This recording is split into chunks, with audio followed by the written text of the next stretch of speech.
Siap. Bismillahirrahmanirrahim. Assalamualaikum warahmatullahi wabarakatuh. Waalaikumsalam warahmatullahi wabarakatuh, Pak Rijal. Apa kabar Bu Fitri, Pak Teddy? Alhamdulillah baik Pak Alhamdulillah, Rijal. alhamdulillah.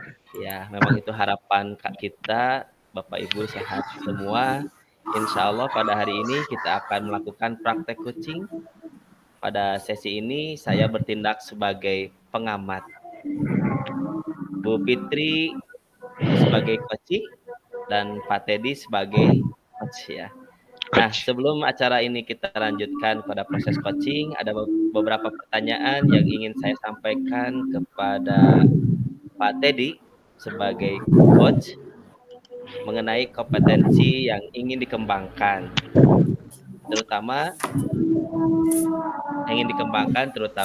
dari ketiga kompetensi yang sudah kita ketahui bersama, yaitu kehadiran penuh, mendengarkan aktif, mengajukan pertanyaan yang berbobot. Kira-kira Pak Teddy ingin mengembangkan yang mana?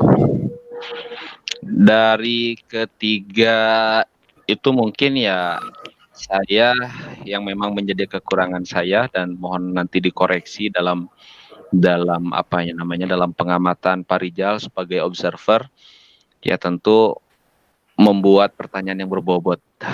Selain memang apa yang kedua tadi ya, kehadiran penuh dan mendengar aktif, itu tentu yang saya merasa itu sangat menjadi kekurangan saya, dan mohon nanti diamati oleh Pak Rijal dan diberikan masukan-masukan setelah selesai proses coaching ini. Begitu Pak Rijal. Insya Allah Pak Teddy, nanti saya catat, saya amati dalam kegiatannya.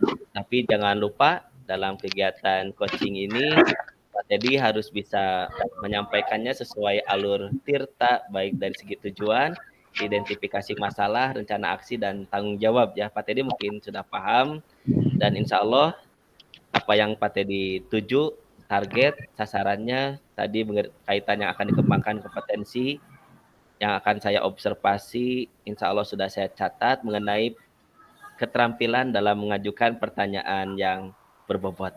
Menurut Pak Teddy sendiri, apa indikator yang bisa dicapai untuk kompetensi ini?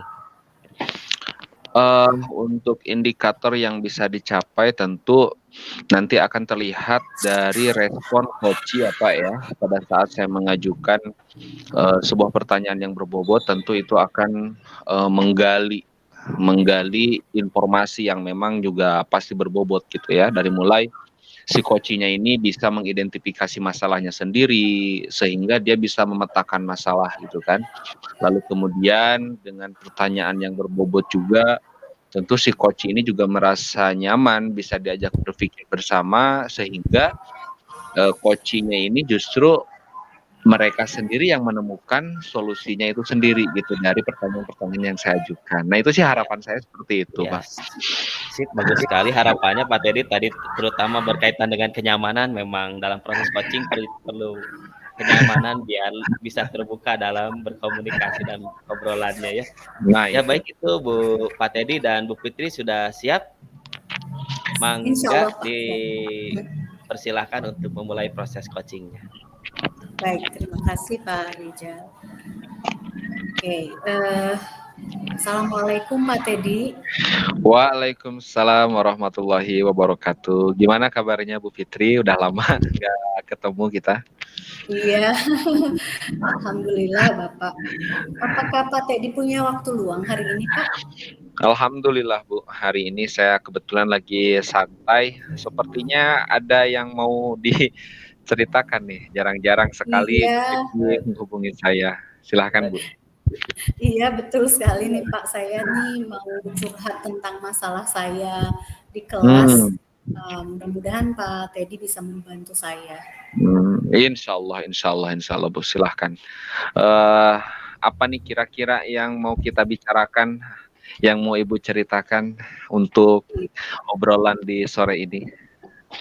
Iya, begini Pak, akhir-akhir ini tuh saya merasa anak-anak di kelas itu kok kurang antusias ya dalam belajar ya Pak. Oke. Kurang antusias gimana maksudnya Bu? Bisa dijelaskan lebih detail kita? Iya, iya. Jadi ketika saya menjelaskan itu mereka terlihat seperti mendengarkan tapi tidak mendengarkan gitu Pak, bengong aja gitu. Jadi ketika saya bertanya itu mereka hanya sedikit sekali yang merespon gitu. Atau kadang-kadang ada juga yang terang-terangan mereka malah tidur di kelas. Gitu Pak. Iya betul ya. Nah kalau boleh tahu emang Bu Fitri pengennya kayak gimana? Anak-anak tuh pengennya gitu, idealnya kayak gimana tuh? Iya, kalau menurut saya sih idealnya anak-anak itu antusias itu artinya mereka itu responsif. Ketika saya bertanya, mereka menjawab. Kemudian mereka mendengarkan dengan aktif. Artinya iya, kalau ada pertanyaan mereka menjawab, kemudian mereka bisa memberikan komentar gitu, Pak. Itu menurut saya. Oke.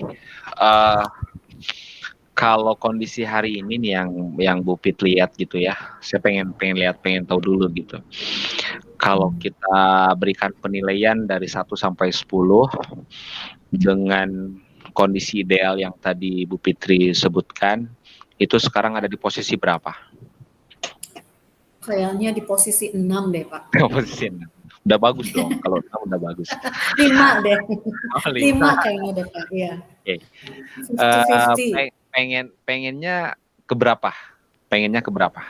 Pengennya sih ke 7 aja itu udah bagus ya. Oke, tadi saya mendengar kata kurang antusias ya. Kalau boleh tahu apa ya kira-kira menjadi permasalahan di kelas kok bisa sampai nggak antusias kayak gitu? Bisa ceritakan nggak Ibu? Mungkin Pak, sepertinya pembelajaran saya itu di samping mungkin materinya agak sulit karena bahasa Inggris, anak-anak itu mungkin kosakatanya kurang, mungkin juga cara pembelajaran yang saya berikan itu mungkin membosankan buat anak-anak. Saya sudah menggunakan media seperti PowerPoint gitu Pak. Tetapi tetap saja anak-anak itu sepertinya masih kurang antusias dalam menerima pembelajaran saya. Selain apa ya? Selain kondisi yang tadi Ibu ceritakan, ada lagi nggak kira-kira masalah lain gitu? Iya. Selain dari kurang antusias itu kadang-kadang kalau saya memberi tugas itu hanya beberapa persen aja tugas yang masuk itu Pak. Jadi banyak juga anak-anak yang tidak mengerjakan tugas saya. Mungkin mereka belum ngerti juga Pak dengan tugasnya itu. Belum ngerti ya. Oke. Iya. Baik.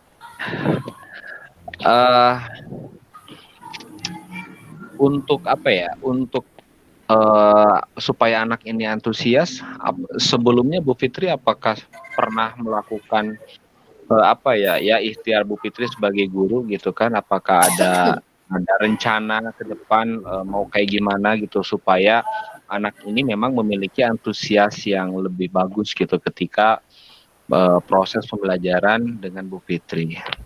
Bisa diceritakan nggak berencananya kayak gimana? Iya, mungkin saya harus lebih mengenali anak-anak didik saya ya Pak ya, mungkin ya. Kan mungkin tidak semua anak itu memang suka dengan bahasa Inggris. Jadi mungkin saya perlu untuk mengadakan tes diagnostik gitu ya Pak untuk mengenali apakah mereka itu tertarik atau tidak atau kemampuan bahasa Inggrisnya sejauh mana sehingga saya bisa memberikan materi pembelajaran yang sesuai dengan kemampuan mereka. Mungkin seperti itu ya Pak ya. Baik. Tadi saya mendengar kalimat mengenali. Oke. Seperti apa tadi? Bisa diceritakan nggak? Kayak gimana tuh mengenali anaknya tuh kayak gimana? Iya, mengenali kemampuan mereka, Pak. Jadi kan ada yang memang udah pinter gitu ya, ada yang memang sedang-sedang saja, ada yang memang kurang, kemudian ada juga yang misalnya gaya belajar anak itu kan juga berbeda-beda ya Pak ya. Ada juga yang misalnya memang dia sukanya mendengarkan gitu, tetapi ada juga mungkin anak yang nggak suka mendengarkan tapi dia sukanya nonton. Ada juga anak yang sukanya itu dia langsung melakukan gitu, langsung praktek gitu. Nah, kalau saya mengenali mereka dari hal-hal tersebut, mungkin akan lebih efektif gitu ya Pak ya. Iya. Nah, baik.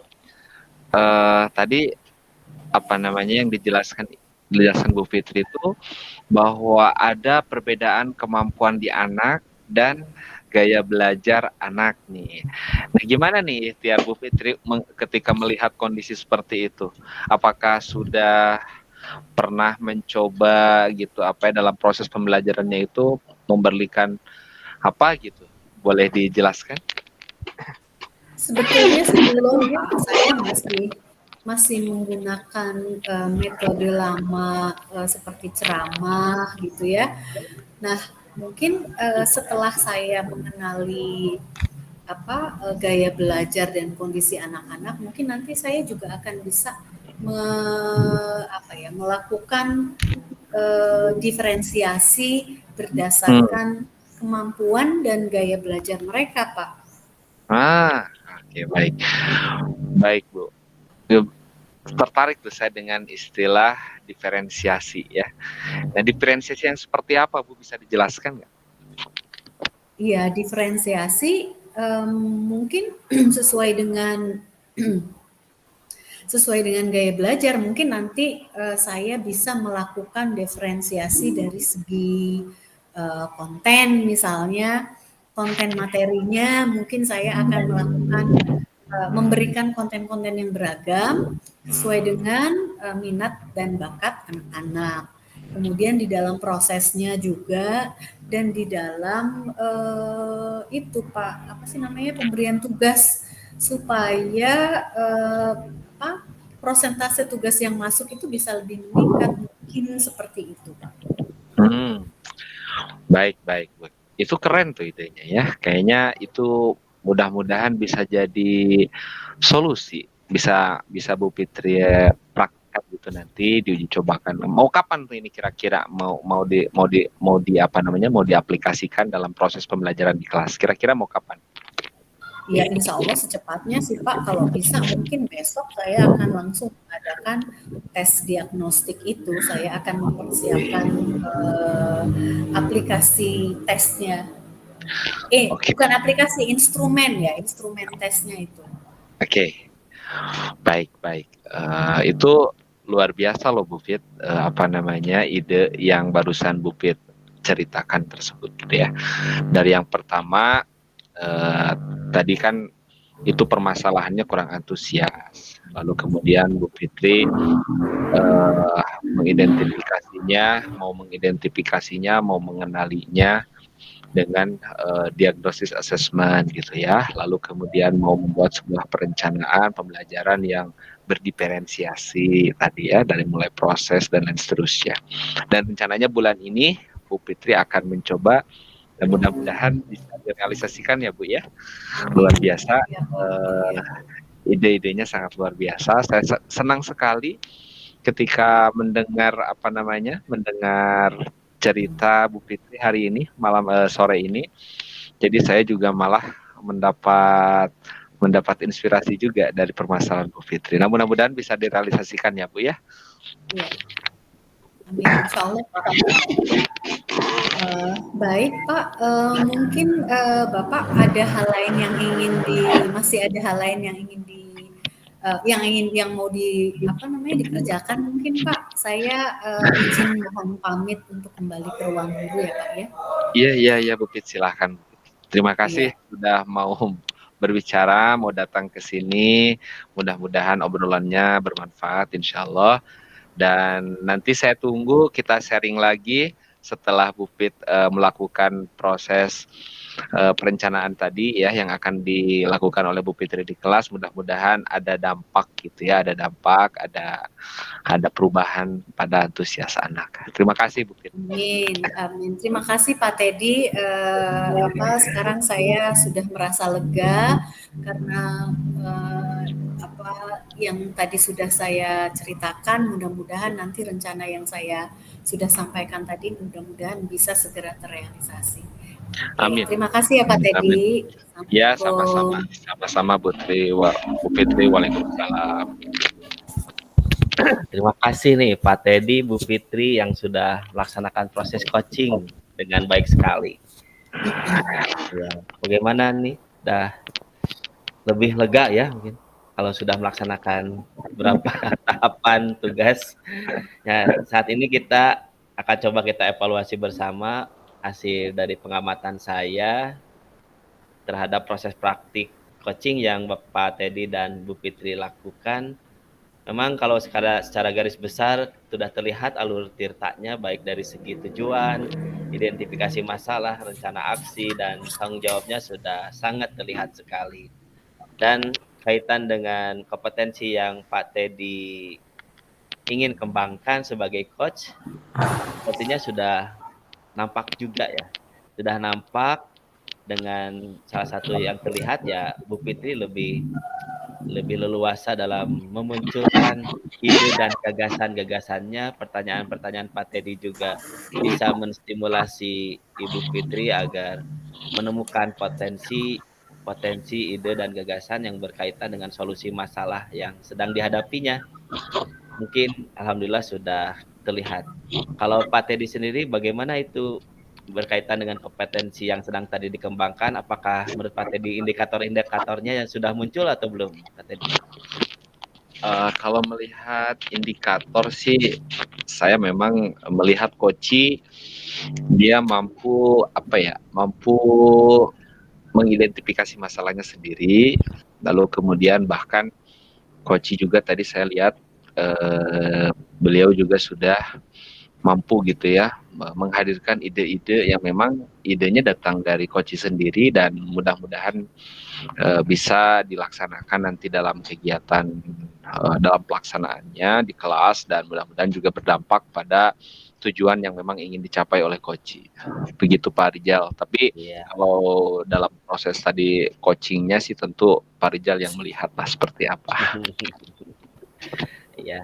Kalau saya lihat dari Bu Fitri dengan Bu Fitri mampu menyampaikan ide dan gagasannya dengan luas seperti itu, kemungkinan Pak Teddy sudah mampu memancing dan menstimulasi dengan pertanyaan yang baik sekali. Nah, kira-kira berikutnya ada kompetensi yang ingin dikembangkan kembali, Pak Teddy?